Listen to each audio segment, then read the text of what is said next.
Organic ফার্মিংয়ে carbon ও নির্গমন হ্রাস বিটল পোকা চাষ আমাদের খামারে আজকে 23শে ফেব্রুয়ারি, এখন বাজে 5টা 8 মিনিট। তো আমাদের রুমের তাপমাত্রা এখন রয়েছে এই যে 33.0 ডিগ্রি সেলসিয়াস এবং বাইরে 28.7 ডিগ্রি সেলসিয়াস, আর বাতাসের আর্দ্রতা রয়েছে 60%। এটা ছাড়াও আমাদের উত্তর দিকে আরেকটি স্কেল রয়েছে। আমরা এই স্কেলে দেখাচ্ছে 32 ডিগ্রি সেলসিয়াস, বাইরে 29.9 ডিগ্রি সেলসিয়াস এবং বাতাসের আর্দ্রতা 65%, তো 31.9 হয়ে গেছে। তো আমাদের রুমে এখন এই তাপমাত্রা ঠিক রাখার জন্য তেমন কোনো আমরা ব্যবস্থা নিইনি, শুধু একটি বাল্ব জ্বালিয়ে রাখছি লাল।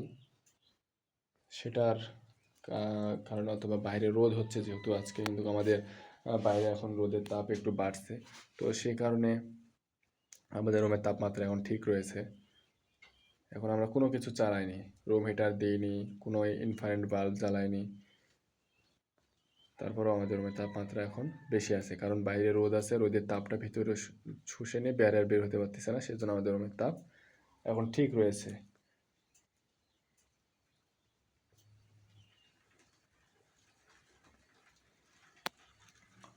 তো আমাদের যে লার্ভাগুলো রয়েছে, লার্ভাগুলো খাওয়া দাওয়া করা নিয়ে ব্যস্ত, এই যে দেখতেছেন। এছাড়াও আমাদের যে আমরা প্রতিদিন গ্যাসের চুলায় পানি হাঁডিতে জ্বালাই, তো আজকে আমাদের গ্যাস ফুরিয়ে গেছে। তো আমরা যেহেতু এখন গরমও পড়ে গেছে একটু করে, তো আমরা এখন এটা আজকে দেব না, আগে দেখব এখন কি হচ্ছে, তারপর পরবর্তীতে আমরা আবার দেব। তাছাড়া আমাদের যে মাদারগুলো রয়েছে, যে মাদারগুলো কিন্তু খুব ভালোভাবে রয়েছে, কারণ এরা পর্যাপ্ত খাবার পাচ্ছে, সেজন্য যে খাওয়া দাওয়া করতেছে আর মিটিং করে বেড়াচ্ছে।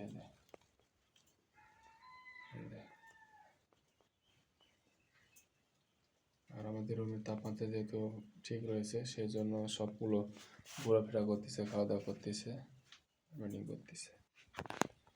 আমরা এই যে ককশিট দিয়ে যে লার্ভাগুলো রেখেছি, এই যে 4টি ককশিট, আমরা 4 গ্রাম ওজনের ককশিট দিয়েছি। আপনারা দেখতেছেন যে এই যে ককশিটগুলো কীভাবে গুঁড়ো করে ফেলে দিয়েছে।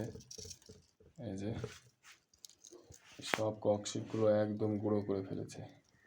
এরা ককশিট খাঁচার ভিতরে ঢুকে ঢুকে বসে থাকতেছে। তো আমরা এখানে পরীক্ষামূলক 15টি লার্ভা দিয়ে রাখছি, দেখি এই লার্ভাগুলো কীভাবে প্লাস্টিক খেয়ে বেঁচে থাকে। যেহেতু আমরা বইয়ে প্লাস্টিক খেকো প্রাণী হিসেবে এটা পড়ছি, লেখক বলেছেন যে এরা প্লাস্টিক খেয়েও বেঁচে থাকতে পারে, তো সেই জন্য আমরা এখানে ট্রায়াল হিসেবে রাখছি। সবগুলো প্লাস্টিকের মধ্যে লুকিয়ে গিয়েছে। এই যে দেখা যাচ্ছে মাত্র 60টা শুধু লার্ভা রয়েছে, বাকিগুলো সব এই যে প্লাস্টিকের ভিতরে লুকিয়ে আছে। সব প্লাস্টিকের মধ্যে যে লুকিয়ে লুকিয়ে আছে। এই যে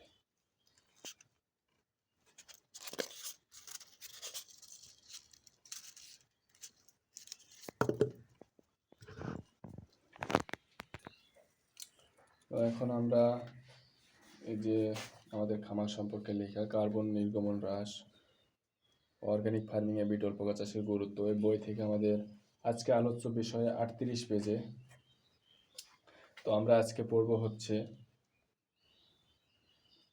3.0 তত্ত্ব এবং শূন্য কার্বন নিঃসরণের সুপার মিলমের প্রভাব, এটি ডক্টর ইউনুসের একটি বই লেখা।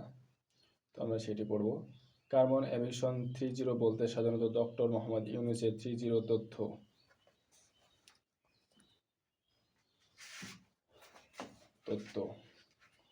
বোঝানো হয়, যা এটি গুরুত্বপূর্ণ অংশ হলো শূন্য নেট কার্বন নিঃসরণ। এই তত্ত্বটি 3টি প্রধান লক্ষ্যে উপযোজিত হয়ে থাকে: একটা শূন্য দারিদ্র্য, শূন্য বেকারত্ব, শূন্য নেট কার্বন নিঃসরণ। শূন্য নেট কার্বন নিঃসরণ হলো বায়ুমণ্ডলে নির্গত কার্বন ডাই অক্সাইডের পরিমাণ এবং অপসারিত কার্বন ডাই অক্সাইডের পরিমাণ এবং অপসারিত কার্বন ডাই অক্সাইডের পরিমাণের সমসমান রাখা, অর্থাৎ বায়ুমণ্ডলে কার্বনের পরিমাণ কোনো বৃদ্ধি না ঘটানো। বাংলাদেশ সুপার মিলন বা জোফোবাস মেরুদণ্ড বিটল পোকা নিয়ে ভাবনা। বাংলাদেশে বেসামরিক গণমাধ্যমে নিউজ 24-এ প্রকাশিত এই প্রতিবেদনে জানা যায় যে বহির্বিশ্বে বিটল পোকা নিয়ে গবেষণা চলছে। এটিকে প্লাস্টিকের বর্জ্যক্ষেক পোকা হিসেবে বিবেচনা করা হয়ে থাকে। এ পোকা উৎপাদন বৃদ্ধি এবং সঠিক ব্যবস্থাপনা করা হলে প্লাস্টিক বর্জ্য এই পোকা দ্বারা নিয়ন্ত্রণ করা সম্ভব। এ পোকার সাথে ওয়ার্ম পোকার সাদৃশ্য রয়েছে। এ পোকা হচ্ছে ফসল নষ্টকারী পোকা। ওয়ার্ম পোকা ফসলের ব্যাপক ক্ষতি সাধন করে। সুপার মিলমের ফসলের ক্ষতি সাধন করেছে এমন কোনো তথ্য ও প্রমাণাদি পাওয়া যায়নি। কিছু কিছু কীটতত্ত্ববিদগণ সুপার মিলমের পোকা এবং আর্মি ওয়ার্ম পোকা এক ধারণা ব্যাখ্যা করেছেন যা লেখকের মতে সঠিক নয়। তাই বিটল পোকা নিয়ে বাংলাদেশের সঠিক গবেষণা করা উচিত। আর এর ঠিক যে কোনো পোকা তার আকার বা আয়তনের চাইতেও বেশি হলে পরিবেশে বিপর্যয় ঘটতে পারে। বাংলাদেশে কীটতত্ত্ববিদদের এ উভয় ধরনের পোকা নিয়ে আরও গবেষণা প্রয়োজন আছে বলে মনে করেন লেখক। সুপার মিলওয়ার্ম এর লাইফ সাইকেল বা জীবন চক্র। সুপার মিলওয়ার্মের জীবনকাল 7 থেকে 8 মাস। সুপার মিলওয়ার্ম মাদার উষ্ণ পরিবেশে প্রাপ্তবয়স্ক অবস্থায় 250 থেকে 300টি বেশিও ডিম দিয়ে থাকে এবং এ প্রক্রিয়া থেকে 5 থেকে 6 মাস চলমান থাকে।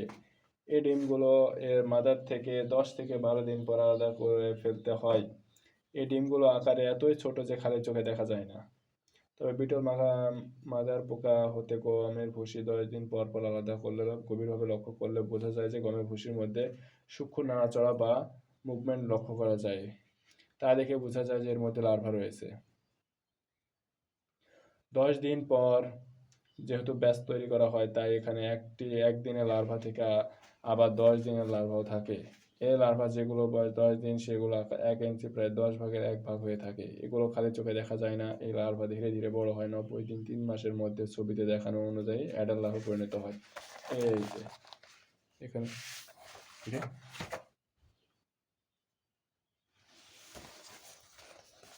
এই যে ছবিতে দেখানো হয়েছে এই লার্ভাগুলো এই যে এখানে সার্কেল অনুযায়ী রয়েছে।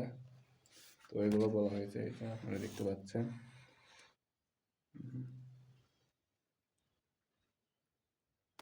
এই তো ছবিতে দেখানো হচ্ছে এটার জীবনচক্র।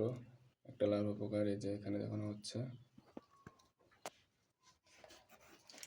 এটি কথা বলেছে যে কেউ দেখতে ভাবেন যে সুপার মিলনটি হয়তোবা মারা গিয়েছে, কিন্তু মানুষের মতো স্পর্শ পেলে এটি নাড়াচাড়া করে, যা দেখে বোঝা যায় যে এটি জীবিত রয়েছে। সুপার মিলওয়ার্ম পিউপা পরবর্তী 15 দিনের মধ্যে পোকা রূপান্তরিত হয়।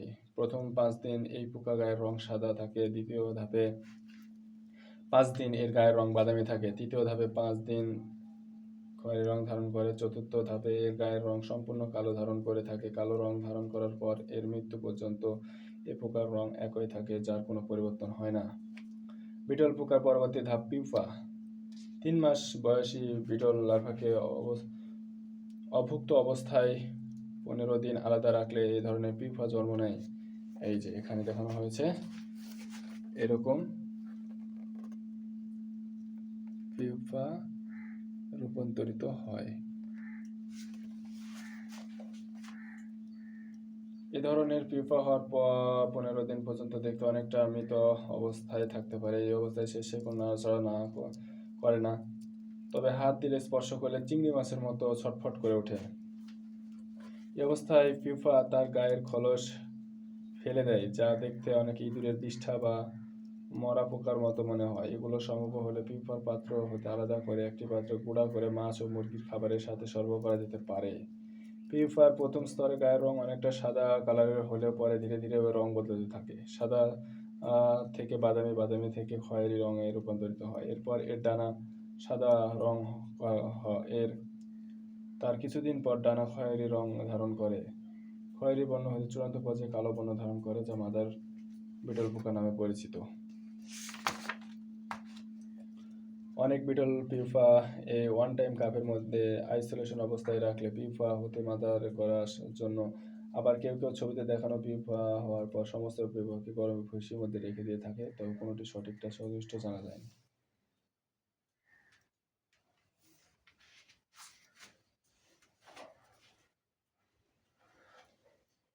সুপার মিলনের ধাপসমূহ। সুপার মিলন বা জোফোফাস মেরিও বিটল পোকা থেকে এর জন্ম থেকে মৃত্যু পর্যন্ত বিভিন্ন ধাপ রয়েছে। এই ধাপগুলো হচ্ছে বিটল মাদার। এই অবস্থায় এর গায়ের রং রাতে অন্ধকারের মতো কালো বর্ণ হয়ে থাকে। এটি বেশ শান্ত স্বভাব ও খুব ধীরে ধীরে আস্তে নাড়াচাড়া করে। যেটা বলা হয়েছে, আমরা যেটা বলতেছি আর কি, সেটা হচ্ছে যে এরকম, এই যে এগুলা এগুলা পোকার এই যে গায়ের রং কিন্তু অত্যন্ত কালো, যা রাতের আধারের মতন, এটা বলা হয়েছে। এই যে এটার এই যে এই মাদার পোকার কথা বলা হয়েছে। এটি বেশ শান্ত স্বভাবের। এটি খুব আস্তে ধীরে ধীরে নাড়াচাড়া করে। এই মাদার পোকা পিচ্ছিল গা বেয়ে উঠতে পারে না। এ কারণে যদি একটি উল্টে যায় তবে শরীর আকৃতির কারণে সোজা হতে পারে না। এই মাদার পোকা ওজন প্রায় 5 গ্রাম। বিটল মাদার পোকা গায়ে জলীয় অংশের পরিমাণ অনেক কম। এই মাদার পোকা কাঠবিড়ালি, ইঁদুর বেশ লোভনীয় খাবার। বিটল মাদার পোকা কতদিন পর ডিম পাড়ে তা লেখকের পক্ষে সঠিকভাবে জানা যায়নি, তবে 10 দিন পর এর থাকার জায়গা হতে আলাদা করলে থাকার জায়গা হতে বিটল পোকার ডিমের উপস্থিতি টের পাওয়া যায়। তাই ধারণা করা যায় বিটল পোকা 10 দিনে অন্তত একবার হলেও ডিম পাড়ে।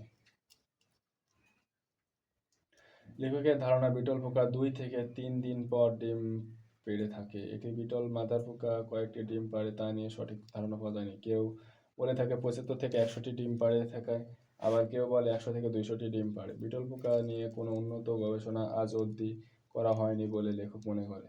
বিটল পোকা কত ডিগ্রি তাপমাত্রায় ভালো থাকে তা নিয়ে বিভ্রান্তি রয়েছে। কেউ বলে থাকেন 25 থেকে 30 ডিগ্রি সেলসিয়াস তাপমাত্রায় ভালো থাকে, আবার বাংলাদেশে বিটল খামারিগণ বলে থাকেন শীতকালে বিটল পোকা মারা যায় এবং এর বংশবৃদ্ধি কম হয়। তাই এ নিয়ে আরও নির্ভরযোগ্য গবেষণা করা প্রয়োজন বলে লেখক মনে করেন।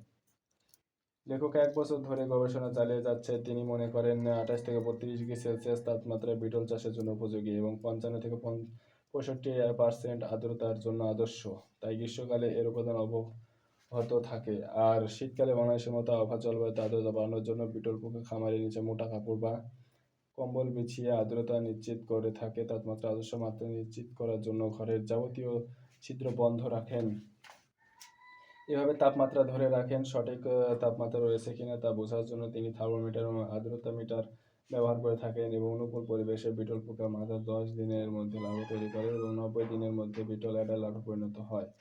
বিটল পিপা তৈরি হতে 110 দিন সময় নেন, বিটল মাদার হতে 130 দিন সময় নেয়, আর একটি বিটল মাদার 140 দিন পর ডিম লার্ভা দেওয়া শুরু করে। তাই এই সিদ্ধান্তে উপনীত হওয়া যায় যে জন্ম হতে পূর্ণবয়স্ক হয়ে ডিম দেওয়ার পূর্ব পর্যন্ত এই ধাপসমূহ 4 হতে 5 মাসে সম্পন্ন করে। তো আগামী পর্বে আমরা সুপার মিলিয়নের ডিম পাড়া লার্ভা সম্পর্কে আলোচনা করব। আজ এই পর্যন্ত।